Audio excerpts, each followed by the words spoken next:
Hello. ഇന്നിപ്പോൾ എന്തായാലും തംബ്നെയിലും ഈ ഒരു പിക്കൊക്കെ കണ്ടു കഴിഞ്ഞപ്പോൾ എല്ലാവർക്കും മനസ്സിലായിട്ടുണ്ടാവും നമ്മൾ എന്താണെന്ന് പ്രിപ്പയർ ചെയ്യാൻ പോകുന്നതെന്നല്ലേ. എന്തായാലും ഒരു സൂചന കിട്ടിയിട്ടുണ്ടാവും. നമ്മൾ ഇന്ന് ചെയ്യാൻ പോകുന്നത് മുട്ടക്കറിയാണ് കേട്ടോ. ഇത് ഭയങ്കര എളുപ്പമാണ്. അപ്പോൾ എന്തായാലും ഇതിന് എന്തൊക്കെയാണ് വേണ്ടതെന്നുള്ളത് ഞാൻ വേഗം ഒന്ന് പറയാം കേട്ടോ. ഞാൻ 2 ഉള്ളി എടുത്തിട്ടുണ്ട്, അതായത് സവാള, പിന്നെ ഒരു മീഡിയം സൈസ് തക്കാളി എടുത്തിട്ടുണ്ട്, പച്ചമുളകുണ്ട്, ഉള്ളി, ഇഞ്ചിയുണ്ട്. സവാള ഞാൻ സാധാരണ നമ്മൾ കറിക്കൊക്കെ അരിയുന്ന പോലെ തന്നെയാണ് അരിഞ്ഞെടുത്തേക്കുന്നത്. വെളുത്തുള്ളി ചെറുതായിട്ടൊന്ന് ചതച്ചെടുത്തിട്ടുണ്ട്.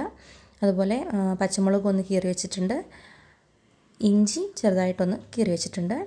പിന്നെ ഒരു മീഡിയം തക്കാളിയും ഇതേപോലെ അരിഞ്ഞ് വെച്ചിട്ടുണ്ട് കേട്ടോ, സ്ലൈസായിട്ട്. പിന്നെ നമുക്ക് അടുപ്പിൽ ഞാൻ ഇരുമ്പിന് ചീനച്ചട്ടി വെച്ചേക്കുന്നത്. എനിക്ക് കുറച്ചുകൂടി ഇഷ്ടമാണ് ഇങ്ങനെ ഇതിൽ കുക്ക് ചെയ്യാനായിട്ട്. ഒരു പ്രത്യേക ടേസ്റ്റ് എനിക്ക് ഫീൽ ചെയ്യാറുണ്ട് കേട്ടോ. അപ്പോൾ അടുപ്പിൽ നമ്മൾ ചീനച്ചട്ടി വെച്ചിട്ടുണ്ട്. അതിലേക്ക് കുറച്ച് എണ്ണ ഒഴിച്ചു. അതിപ്പോൾ വെളിച്ചെണ്ണ, നിങ്ങൾ ഏതാണ് എണ്ണ യൂസ് ചെയ്യുന്നത് അത് യൂസ് ചെയ്യാം കേട്ടോ. വെളിച്ചെണ്ണയെങ്കിൽ വെളിച്ചെണ്ണ, അല്ലാന്നുണ്ടെങ്കിൽ സൺഫ്ലവർ ഓയിലാണെങ്കിൽ അങ്ങനെ ഏത് വേണം യൂസ് ചെയ്യാം. പിന്നെ അതിനകത്തേക്ക് കറുവപ്പട്ട, പെരുംജീരകം, ഒരു ഏലക്ക, ഗ്രാമ്പു, ഇത്രയും സാധനങ്ങൾ ചേർത്ത് കൊടുക്കാം കേട്ടോ. ഇനി ഇതിലേക്ക് നമ്മൾ അരിഞ്ഞ് വെച്ചിരിക്കുന്ന സവാള ഇട്ട് കൊടുക്കുക.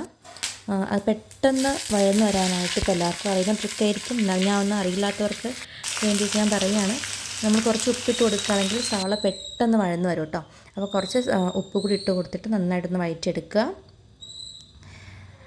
നമ്മൾ സവാള ഇടുമ്പോഴത്തേക്കിനും എപ്പോഴും ഒന്ന് കുറച്ച് ഫ്ലെയിം കൂട്ടി വെച്ചിട്ട് ഇടുകയാണെങ്കിൽ പെട്ടെന്നൊന്ന് വഴന്ന് കിട്ടും. എന്നിട്ട് പെട്ടെന്ന് തന്നെ ഉപ്പിട്ടതിന് ശേഷം പെട്ടെന്ന് തന്നെ ഒന്ന് സിമ്മിലേക്ക് ആക്കിയിട്ടാൽ മതി കേട്ടോ. പിന്നെ അതിനകത്തേക്ക് നമ്മൾ അരിഞ്ഞ് വെച്ചിരിക്കുന്ന പച്ചമുളകും ഇഞ്ചിയും വെളുത്തുള്ളിയും ഞാൻ ചേർത്ത് കൊടുക്കുന്നുണ്ട്. അത് നന്നായിട്ടൊന്ന് വഴന്ന് വരുമ്പോഴത്തേക്കും അതിലേക്ക് തക്കാളി, നമ്മൾ ആ സ്ലൈസായിട്ട് അരിഞ്ഞ് വെച്ചിരിക്കുന്ന തക്കാളി കൂടെ ചേർത്ത് കൊടുക്കുക. എന്നിട്ട് നന്നായിട്ടൊന്ന് വഴറ്റിയെടുക്കുക. അതൊന്ന് വഴന്ന് വരുന്ന ആ ഒരു പരുവുണ്ടല്ലോ, എന്ന് വെച്ചാൽ ഭയങ്കരമായിട്ട് ഉടഞ്ഞിട്ടല്ല, ഒന്ന് വഴന്ന് വരുന്ന ആ ഒരു ടൈം ആകുമ്പോഴേക്കും നമ്മൾ കുറച്ച് മഞ്ഞൾപ്പൊടി കൂടി ഇട്ട് കൊടുക്കുക കേട്ടോ. പിന്നെ പറയേണ്ട വേറൊരു കാര്യം എന്ന് വെച്ചാൽ നമ്മളെപ്പോഴും തിളച്ച വെള്ളം കറികളിൽ യൂസ് ചെയ്യുക. തിളപ്പിച്ചിട്ടുള്ള വെള്ളം ഉണ്ടല്ലോ, പച്ചവെള്ളം ഒഴിക്കുമ്പോൾ ഒരു വേറെ ചുവ തന്നെയാവും. അതുകൊണ്ടാണ് കേട്ടോ പറയുന്നത്, തിളച്ച വെള്ളമാണ് നമ്മൾ യൂസ് ചെയ്യേണ്ടത്.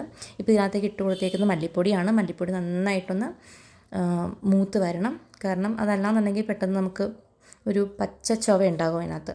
അപ്പോൾ അതുകൊണ്ട് നന്നായിട്ടൊന്ന് മൂത്ത് വരണം. അതിലേക്ക് ഞാൻ കുറച്ച് മുളക് പൊടി ഇട്ട് കൊടുത്തിട്ടുണ്ട്. പച്ചമുളക് ഒരു 2 പച്ചമുളക് വലുതെടുത്തേക്കുന്നത് കൊണ്ടാണ് കുറവ് മുളക് പൊടി ചേർത്തത്. ഞാൻ അര സ്പൂൺ മുളക് പൊടി ചേർത്തിട്ടുള്ളൂ. പിന്നെ ഞാൻ ചിക്കൻ മസാലയാണ് യൂസ് ചെയ്തേക്കുന്നത്. പക്ഷേ മസാലകൾ നമ്മൾ ഏതൊരു കറി വെച്ചാലും മസാല ഇട്ട് കഴിഞ്ഞ് ഒരുപാട് നേരം അതങ്ങോട്ട് മൂപ്പിക്കാൻ നിൽക്കരുത്. മല്ലിയും മുളകും നന്നായിട്ടൊന്ന് മൂത്ത് വന്ന ശേഷം ലാസ്റ്റ് വേണം മസാലപ്പൊടി. ഇപ്പോൾ ഗരം മസാല ആണെങ്കിൽ പോലും നമ്മൾ ഇട്ട് കൊടുക്കാനായിട്ട്. പെട്ടെന്ന് തന്നെ കറി പരിപാടികളൊക്കെ പെട്ടെന്ന് തീർക്കണം നമ്മൾ മസാല ഇട്ട് കഴിഞ്ഞാൽ കേട്ടോ. അങ്ങനെ ഒരു കാര്യം നമ്മൾ ശ്രദ്ധിക്കണേ, ആ ഫ്ലേവർ അങ്ങ് പോയി പോവും. എന്നിട്ട് നമ്മൾ തിളപ്പിച്ച് വെച്ചേക്കുന്ന ആ വെള്ളം ഉണ്ടല്ലോ അതുകൂടി അങ്ങോട്ട് ഒഴിച്ചിട്ട് കുറച്ചായിട്ട് ഒഴിച്ചിട്ട് നമ്മൾ ലൂസാക്കി അങ്ങനെ എടുക്കുക കേട്ടോ. ഇപ്പോൾ റോസ്റ്റായിട്ട് എടുക്കേണ്ടവർക്കാണെങ്കിൽ ഇതിലധികം വെള്ളം ചേർക്കാണ്ട് എടുത്താൽ മതി, ആ ഒരു പരുവത്തിലെടുത്താൽ മതി. ഇനി മുട്ടക്കറിയായിട്ട് അങ്ങനെ വെക്കണമെന്നുണ്ടെങ്കിൽ, ഗ്രേവിയൊക്കെ വേണമെന്നുണ്ടെങ്കിൽ ഇതുപോലെ കുറച്ച് വെള്ളം അധികം ചേർക്കണം കേട്ടോ. അതിനായിട്ട് നമ്മൾ ബോയിൽ ചെയ്ത് വെച്ചേക്കുന്ന മുട്ട ഇതിലേക്ക് ആഡ് ചെയ്യാം. മുട്ട ഇപ്പോൾ നമ്മൾ വേവിക്കുന്ന സമയത്താണെങ്കിൽ കുക്കറിലൊക്കെയാണ് വേവിക്കുകയെന്ന് വെച്ചാലും കുറച്ച് ഉപ്പ് ഇട്ട് കൊടുക്കുന്നത് വളരെ നല്ലതായിരിക്കും കേട്ടോ.